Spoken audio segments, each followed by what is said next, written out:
Good morning everyone, welcome to our channel and welcome to our brand new blog.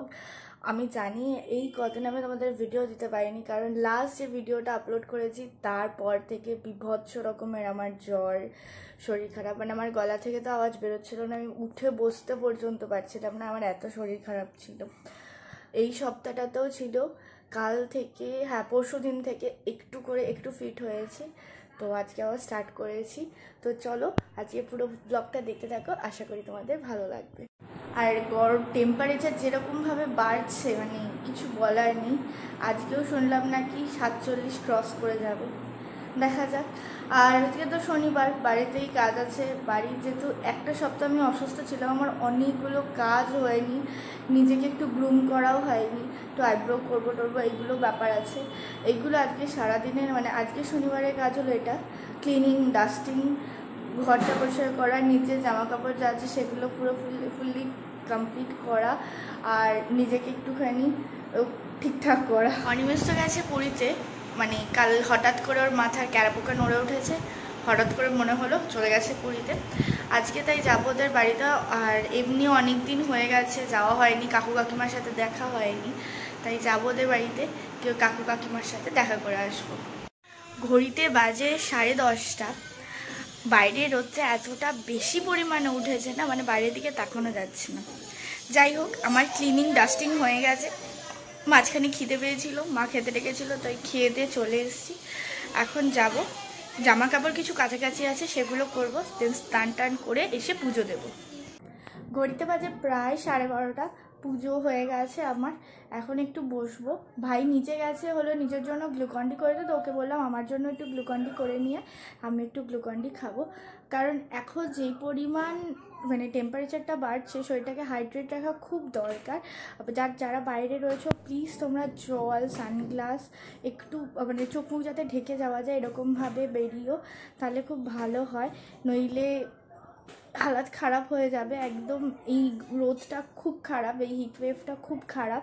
আমি জানি, because এই আমার heatwave লেগেই জ্বর টর হয়েছিল, তাতে আমি পুরো একদম অবস্থা খারাপ হয়ে গেছিলো। তো এখন আগে একটু নিজেকে একটু হাইড্রেট করতে, আবার গলাটা প্রচণ্ড পরিমাণে মানে শুকনো হয়ে যাচ্ছে, শুকিয়ে যাচ্ছে, মনে হচ্ছে একটু বারে বারে করে জল খাই, নইলে গলা শুকিয়ে আসছে। এই হলো 1 গ্লাস গ্লুকন্ডি, যেটা মানে খুব পরিমাণে দরকার। চলো।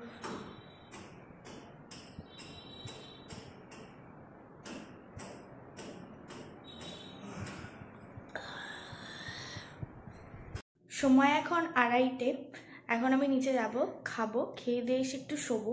বিকেলে ভেবেছিলাম অনিমেষদের বাড়িতে যাব, কিন্তু যেতে পারবো না, কারণ মা আসবে না। আমার পিসির ছেলের অ্যাক্সিডেন্ট হয়েছে কালকে, ওকে একটু দেখতে যেতে হবে। তো দেখছি আজকে হয় ওই বাড়িতে যাব, অনিমেষদের বাড়িতে যাওয়া হবে না, দেখি কালকে যাবো ওদের বাড়িতে। তো চলো আগে গরমের মধ্যে খাওয়া দাওয়ার খেয়ে আসি। মাকে বলেছি একদম লাইট খাবার করতে, পান্তা ভাত আর ডালের বড়া, সেটাই খাবো। খেয়ে দিয়ে এসে এখন একটা পাওয়ার ন্যাপ একটু মানে লম্বা চওড়া ঘুম দিতে হবে। 4টে বাজে। খাওয়া দাওয়া করতে করতে মায়ের সাথে তখন আড্ডা দিচ্ছিলাম, গরম লাগছিল, তাও আমি ভাই মিলে বসে মায়ের সাথে খেতে খেতে আড্ডা দিচ্ছিলাম। আড্ডা দিতে বসলে না আড্ডা শেষ হয় না। যাই হোক, খাওয়া দাওয়া হয়ে গেছে, এখন যাই একটু শুই, বিকেলবেলা উঠবো, দেখি বিকেলবেলা উঠে কী করা যায়। 6:30 বাজে আর আমি উঠে পড়েছি।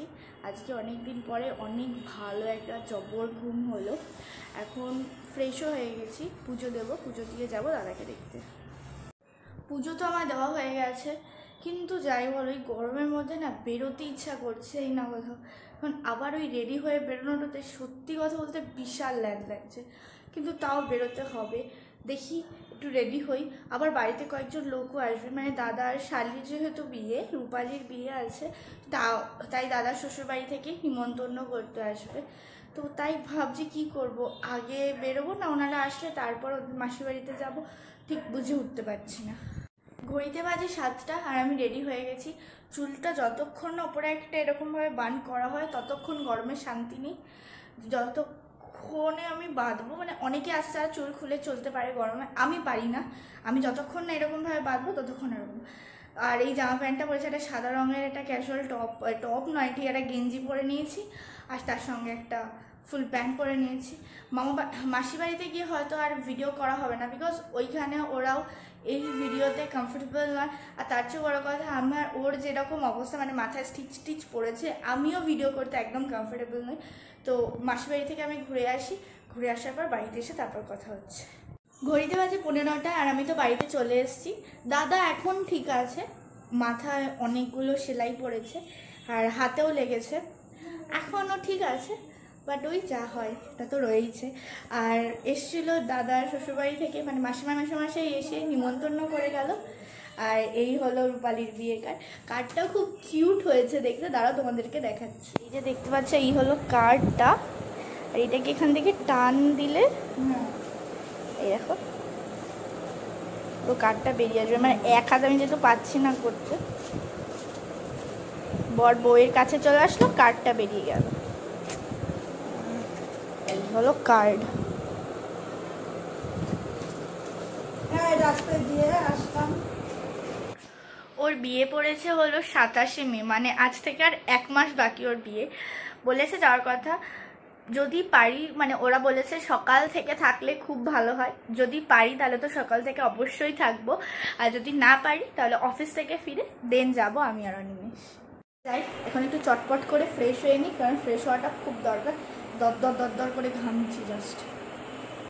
ঘড়িতে বাজে প্রায় 10:30, আর এখন মা বাবা দুজনে মিলে একটু কাজ করছে, তাই আমি এখানে রাতের খাবার রেডি করছি। এই ডালের বড়া আর এদিকে আলু ভাজা। আলু ভাজা তো করা হয়ে গেছে, আর এই যে ডালের বড়া চলছে। ঘড়িতে বাজে 11:10। এই খাওয়া দাওয়া শেষ হলো, মা নিচে বাদবাকি কাজগুলো সেরে তারপর উপরে আসবে। আর আমি ফ্রেশও হয়ে গেছি, এবার ঘরে চলে যাব। ঘরে গিয়ে আড্ডা দিয়ে যাই করি, এসির তলায় বসবো, একটু শান্তি পাবে শরীরটা।